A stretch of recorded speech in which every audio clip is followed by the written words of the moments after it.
Gu geu Bolondres azkenengo 2 ikasturteetan martxan jarri dugun programa berri bat da, eta honekin osatu nahi duguna da erakundetan egiten den voluntariotza. Kasu honetan, Gu geu Bolondres proiektuan ikasleak dira haien ekintzak planteatzen dituztenak.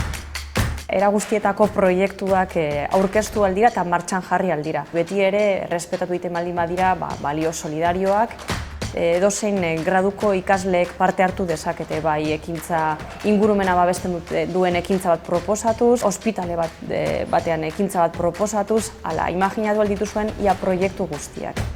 Recibimos las propuestas, las analizamos, tratamos de asesorar al alumnado para garantizar que esta actividad va a ser exitosa o al menos va a tener buenos resultados.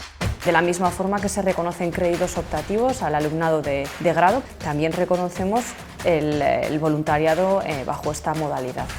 Estamos especialmente interesadas en impulsar esta nueva modalidad, que es el propio alumnado y que decide qué acción quiere llevar a cabo. Para nosotras es el voluntariado más genuino que puede existir.